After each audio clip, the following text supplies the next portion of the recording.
Good afternoon बच्चों। पिछले सप्ताह हमने साइंस का चैप्टर 6 पढ़ा था जो इनकम्प्लीट रह गया था। आज मैं उस चैप्टर को कंप्लीट करूंगी। चलो अब हम उसके आगे का पढ़ते हैं।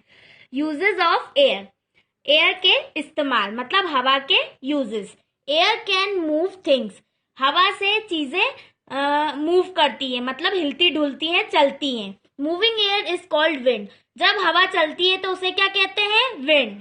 Slow moving air is called bridge. जब हवा धीरे चलती है तो उसे क्या बोलते हैं? Bridge. The wind makes the leaves and branches move. और हवा की वजह से पत्तियां और टहनियां हिलती हैं। A strong wind can even uproot the tree. और जब हवा बहुत तेज चलती है तो ट्रीज भी हवा से उखड़ जाते हैं। The clothes sway during a wind. हवा की वजह से कपड़े सूखते हैं। Air makes a plane paper plane fly. और हवा की वजह से जो पेपर प्लेन है वो उड़ता है। Air moves the boat sail. और हवा की वजह से ही बोट चलती है। Air helps in burning. और हवा की वजह से हवा जो है वो जलने में भी सहायता करती है। अब वो कैसे करती है अब हम देखेंगे। Take 2 lighted candles and fix them on a table. हमने 2 कैंडल्स ली है, जलती हुई कैंडल्स, और उन्हें हमने टेबल पर रख दिया है। Cover one of the candles with a glass tumbler.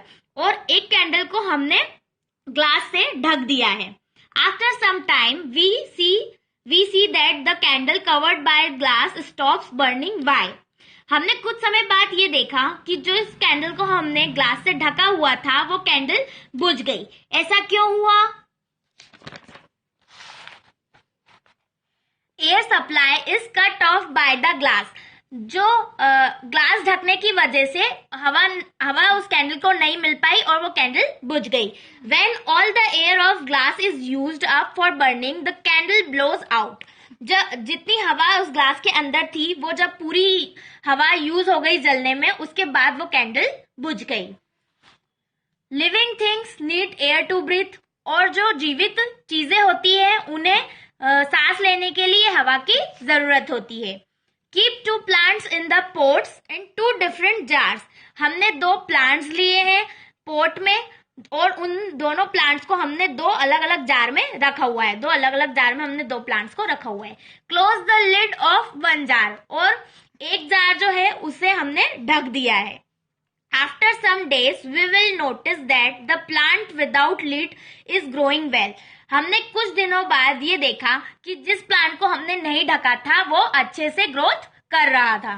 But the close plant is almost dead. लेकिन जो प्लांट जिसे हमने ढका हुआ था, जो क्लोज था, वो ऑलमोस्ट मर चुका था, डेड हो चुका था। It shows that plants need air to live. इससे हमें क्या पता चला कि पेड़ पौधों को, प्लांट्स को हवा चाहिए पड़ती है जीने के लिए। You can also try this activity by closing an insect in a jar. बच्चों अब आप भी इस तरह की एक्टिविटी को करके देख सकते हैं। किसी भी इंसेक्ट को, किसी भी कीड़े को आप जार के अंदर बंद करके इस एक्टिविटी को करके देख सकते हैं। चलो बच्चों अब हमारा ये चैप्टर यहीं खत्म होता है। अब आपको इस चैप्टर को घर पर पढ़ना है।